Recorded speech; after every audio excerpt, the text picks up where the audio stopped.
हा अट्टहास करते, कारण सरकारपुढे सुद्धा खूप पेच असतो की एखादी मागणी पूर्ण करीत असताना त्याचे संविधानिक परिणाम काय, न्यायालयीन परिणाम काय, सर्व याचा अभ्यास करून त्या मागणीचा विचार होत असतो. आणि मी नेहमी म्हणत असतो की आंदोलनकर्ते जे असतात त्यांच्यामध्ये आणि सरकारमध्ये संवाद असायला पाहिजे. संवाद असल्याशिवाय प्रश्न सुटत नाही. हा एकतर्फी कुठेतरी हे होऊन राहिलं की एवढ्या दिवसात झालंच पाहिजे, एवढ्या दिवसात झालंच पाहिजे. सरकार प्रयत्न करते आहे, वारंवार सरकार सांगत आहे की आम्ही तुमच्या आरक्षणाकरता कटिबद्ध आहो. माननीय मुख्यमंत्री एकनाथ शिंदे साहेबांनी शिवाजी महाराजांची शपथ घेऊन सांगितलं होतं की आम्ही देण्यास कटिबद्ध आहोत, त्याच्यामध्ये कुठलाही बदल होणार नाही. परंतु सरकारला नेहमी थोडा वेळ द्यावा लागतो आणि त्या वेळेप्रमाणे सरकार जर कटिबद्ध आहे ते तशा प्रकारचा शब्द देत आहेत. आणि आम्ही सर्वच म्हणतो की मराठा जातीला स्वतंत्र आरक्षण देणं हे सरकारचं कर्तव्य आहे, सरकारने द्यावं. फक्त ओबीसीमधून, ओबीसीला जे काही महाराष्ट्रामध्ये 19% आरक्षण मिळतं आणि त्याच्यामधनं देता कामा नये. आणि सरसकट शब्द हा फार महत्त्वाचा आहे. याच्याकरता महत्त्वाचा आहे की आता मागच्या 2 महिन्यापासून सरकारने 1948 ते 1967 मधल्या नोंदी तपासण्याचं काम फार जोमाने सुरू केलेलं आहे. आणि त्याच्यामध्ये ज्या ज्या लोकांच्या नोंदी सापडल्या त्यांनी जर याच्यापूर्वी कुणबी जातीचे म्हणजेच पर्यायाने ओबीसीचे प्रमाणपत्र घेतले नसतील तर त्यांनी घेतल्यास आमचा त्याला विरोध नाही, कुठल्याही ओबीसी नेत्याचा नाही, ओबीसी समाजाचा नाही. आणि म्हणून ज्यांच्या नोंदी सापडल्या असतील त्यांना प्रमाणपत्र द्यावं, पण सरसकट सरकारला देता येणार नाही. आम्ही ही मागणी सरकारकडे रेटली होती आणि सरकारने ते आम्हाला लिखित दिलेलं आहे की कुठल्याही परिस्थितीत आम्ही ओबीसीतनं आरक्षण देणार नाही आणि सरसकट कुणब्यांचे प्रमाणपत्र देणार नाही. आणि म्हणून आम्ही निश्चिंत आहोत. आम्हाला माहीत आहे की सरकारने आम्हाला जे सरकार त्याच्यामध्ये बदल करणार नाही. आम्ही वेट अँड वॉचच्या भूमिकेत आहोत. ज्या दिवशी आम्हाला वाटेल की सरकार त्यांचा निर्णय बदलण्याच्या मनस्थितीमध्ये आहे त्या दिवशी आम्ही पुढल्या आंदोलनाला पवित्रा घेऊ. सध्या आम्ही एकजुटीने या महाराष्ट्रातील सर्व ओबीसी काम करत आहोत. उद्याला अंबड जालना जिल्ह्यामध्ये आमचा फार मोठा मेळावा आहे. 26 तारखेला हिंगोलीला मेळावा आहे, यवतमाळला मोर्चा आहे, नागपूरला मोर्चा आहे. वेगवेगळ्या जिल्ह्याच्या ठिकाणी आमचे ओबीसी बांधव, ओबीसी समाजाचे लोक, नेते एकत्रित येऊन आपल्या संविधानिक अधिकाराच्या रक्षणाकरिता ते रस्त्यावरती येत आहे. हे आपण सर्वांनी लक्षात द्यावं. आम्हाला कोणाचाही विरोध नाही, काही नाही. त्यांनी त्यांच्या मागणीकरता संघर्ष करावं. आम्ही आमच्या संविधानिक अधिकाराच्या रक्षणाकरता संघर्ष करत राहू. त्यांच्यात आणि आमच्यामध्ये कुठेही वादविवाद नाही आणि एकमेकाच्या विरोधातही चळवळ नाही. दोघांची लढाई सरकारच्या विरोधात आहे. योग्य तो निर्णय सरकार योग्य वेळी घेईल. कशा पद्धतीचं स्वरूप असणार आहे उद्याच्या मोर्चाचं? एक ताकद दाखवण्याचा प्रयत्न राष्ट्रीय ओबीसी म्हणजे ओबीसी करून होणार आहे, कारण की मराठ्यांनी जेव्हा जेव्हा आपला मोर्चा काढला तो विकराट स्वरूपाचा काढला. मध्यंतरी त्यांची सभा झाली ती मोठी होती. आपलं स्वरूप कसं असणार? नाही, आम्ही महाराष्ट्रातील लोकांना आव्हान केलेलं आहे. हे बघा, 2 गोष्टीमधला फरक आपण लक्षात ठेवायला पाहिजे की एखाद्या जातीचा संघर्ष आणि समाजाचा संघर्ष. जेव्हा जातीचा संघर्ष असतो तेव्हा सर्व जातीचे लोक रस्त्यावरती येत असतात, irrespective of their political thinking, आणि सर्व मतभेद विसरून. पण जेव्हा समाज, मी वारंवार सांगतो की 400 जातीचा समूह असलेला हा 60% ओबीसी समाज या महाराष्ट्रामध्ये आहे. तर ओबीसी समाजाची जेव्हा वेळ येतो तेव्हा सर्वच ओबीसी एका ठिकाणी एकत्र होत नाही, पण त्यातल्या त्यात प्रातिनिधिक स्वरूपावर उद्या 4 ते 5 लाख लोक त्या जालन्याला येतील अशी आयोजकांची अपेक्षा आहे. त्याच्यानंतर हिंगोलीला आहे. तर जे जे चळवळीतले ओबीसी चळवळीतले लोक आहेत ते त्यांच्या समर्थकासह उद्या अंबळ येथे उपस्थित राहणार आहेत आणि आपले विचार त्या ठिकाणी प्रगट करणार आहेत.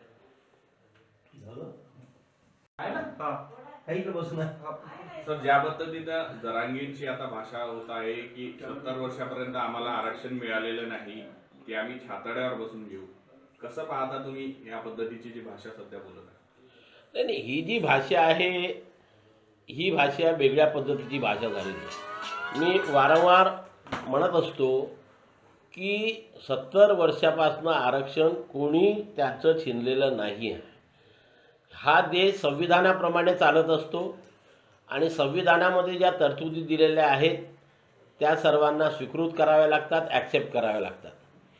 की आरक्षण या देशामध्ये भारताच्या संविधानाच्या कलम 340, 341 आणि 342 नुसार दिलेला आहे. 340 नुसार ओबीसी आहे, 41 नुसार SC आहे आणि 42 नुसार ST आहे. SC आणि STच्या जाती तयार असल्यामुळे त्यांना 1952 पासून आरक्षण लागू झालं. पण 340व्या कलमानुसार ओबीसींच्या जातींची यादी तयार नव्हती, म्हणून आयोग बसवून जातींचा शोध घेण्यात यावा असं ठरलं. 53ला काका कालेलकर आयोग बसला, 55ला त्याचा अहवाल झाला. त्यांनी सुद्धा ज्या 3342 जातींना ओबीसीमध्ये समावेश केला आणि ह्या जाती शैक्षणिक व सामाजिकदृष्ट्या मागासलेल्या असल्यामुळे यांना ओबीसीतनं आरक्षण देण्यात यावं अशी शिफारस केली. त्यामध्ये सुद्धा मराठा जातीचा समावेश नव्हता, हे आपण लक्षात घेतलं पाहिजे. त्यानंतर तो आयोग 25 वर्ष तसाच पडून राहिला. 1979ला दुसरा BP मंडल आयोग आला, जो 1980ला त्याचा अहवाल सादर झाला. त्या BP मंडल अहवालामध्ये सुद्धा मराठा समाजाला फॉरवर्ड कास्ट म्हटलेलं आहे आणि त्यामध्ये 272 ओबीसी आणि 100 काहीतरी जाती VJNTच्या दिल्या होत्या, अशी त्यांनी यादी त्यावेळेस जाहीर केली. आणि त्याच यादीचा अभ्यास करून 1994मध्ये आपल्या महाराष्ट्रामध्ये ओबीसीचे 2 भाग केले, एक ओबीसी आणि एक VJNT. शेड्यूल कास्टला 13%, शेड्यूल ट्राईबला 60%, 20% गेल्यावर 30%चं विभाजन 19 आणि 11% करण्यात आलं आहे. हे संविधानानुसार झालेलं आहे. BP मंडळ आयोग लोकसभेमध्ये आणि राज्यसभेमध्ये पास झालेला होता. त्याच्यामुळे कोणी लुटलं हे म्हणणं फार चुकीचं आहे. आम्हाला जे काही मिळालेलं आहे ते या भारताच्या संविधानानुसार मिळालेलं आहे. आमची तर लोकसंख्या, आम्ही आजही म्हणतो की जेव्हा BP मंडळ आयोग आता म्हणजे आयोगाचा अहवाल सादर झाला होता, तेव्हा त्यांनी स्वतः आपल्या अहवालामध्ये म्हटलेलं होतं की ओबीसींची लोकसंख्या या देशामध्ये 52% आहे, पण 50%च्या वर आरक्षण देता येत नाही, म्हणून 27% आरक्षण देण्यात यावं असं त्यांनी शिफारस केली. नंतर सुप्रीम कोर्टामध्ये इथपर्यंत ती केस गेली, पण मिळाला आम्हाला 27%. तर हे 27% आरक्षण घेताना आम्ही कुणाचं छिनलेलं नाही आणि कुणाच्या अधिकारावरती आम्ही अतिक्रमण केलेलं नाही. आणि म्हणून वारंवार जरांगे पाटील जे म्हणतात की 70 वर्षापासून खाल्लं, आणि त्यांचे काही समर्थकसुद्धा जाहीरपणे म्हणतात ओबीसी समाजाने कुणाचं खाल्लेलं नाही.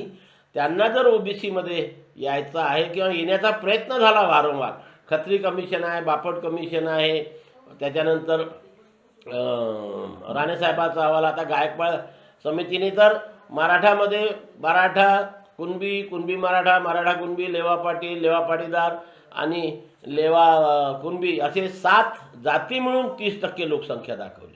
सुरुवातीपासूनच हे समाजाची दिशाभूल होते आहे की समाज म्हणून ज्या जातीला ऑलरेडी आरक्षण आहे त्या जातीचा सुद्धा समावेश त्याच्यामध्ये करून आकडेवारी फुगवून ते दाखवतात आणि मग आमच्यावरती अन्याय झाला. या 7 जातीपैकी 6 जाती जर मायनस केल्या तर त्यांची जनसंख्या लोकसंख्या आज महाराष्ट्रामध्ये 20 ते 22% आहे. आणि मग उर्वरित लोकांचा प्रश्न आहे. आणि म्हणून कोणी अन्याय केला ही भाषा ते जर वापरत असतील तर मी त्यांच्या या मताशी सहमत नाही. त्यांनी कुठंतरी अशा प्रकारे समाजाची दिशाभूल करणं थांबवावं, हीच आपल्या माध्यमातून मी त्यांना निवेदन करतो. प्रकाश शेट्टी जे ओबीसी नेते आहेत त्यांची सुरक्षा वाढवण्यात आली, कारण त्यांनी तीच मागणी केली आहे जे तुम्ही सातत्याने करताय की ओबीसीच्या आरक्षणातून मराठ्यांना आरक्षण देऊ नये. कुठंतरी ओबीसी नेत्यांवर सध्या आता या पद्धतीची वेळ आलेली आहे की त्यांना सुरक्षा द्यावी लागेल? नाही, नक्कीच की या सर्व 2 समाजाच्या आंदोलनामध्ये त्यांच्या काही कार्यकर्त्यांकडनं, काही नेत्यांकडनं जे काही ओबीसी चळवळीकरता लोक संघर्ष करत आहेत त्यांना वेगवेगळ्या माध्यमातून धमक्या येण्याचं काम सुरू आहे. काही लोकांना लेखी स्वरूपात पण आलेले आहे आणि आपल्या स्मार्टफोनवर चॅट करताना किंवा फोन करून तर खूप लोकांना धमक्या येत आहेत.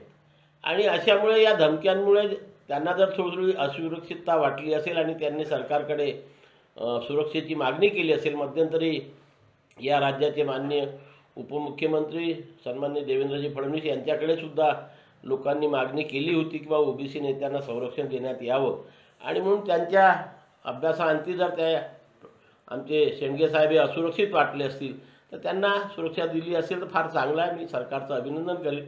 आणि ज्या ज्या नेत्यांना अशा प्रकारे सुरक्षेची गरज आहे त्यांनी सरकारचं हे कर्तव्य आहे की त्यांना सुरक्षा पुरवून त्यांचं रक्षण करावं. कारण ते त्यांचा व्यक्तिगत संघर्ष नाही, तर ते 400 जातीचा समूह असलेल्या ओबीसी समाजाच्या संविधानिक रक्षणाकरता, संविधानिक आरक्षणाच्या रक्षणाकरता संघर्ष करत आहेत, आणि म्हणून त्यांना संरक्षण दिलं असेल तर मी सरकारचं स्वागत करेन.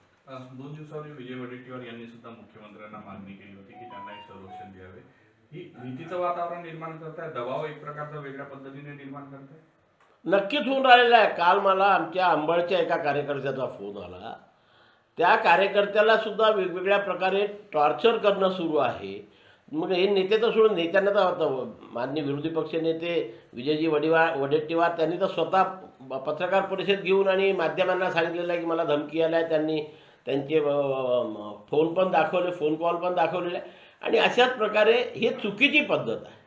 आमच्या ओबीसी कार्यकर्त्यापैकी किंवा ओबीसी नेत्यांपैकी त्यांच्या आंदोलनकर्त्यांना कधी कुणी कुठल्याही प्रकारचं रुकावट केलेली नाही, थांबवलेलं नाही, विरोध केला. वारंवार आम्ही सांगतो, आम्ही आमच्या संविधानिक अधिकाराच्या रक्षणाकरता संघर्ष करत आहोत, त्यांच्या मागणीच्या विरोधात नाही. त्यांची मागणी कशी पूर्ण करायची, काय करायची तो सरकारचा प्रश्न आहे, सरकारने तो सोडवावा.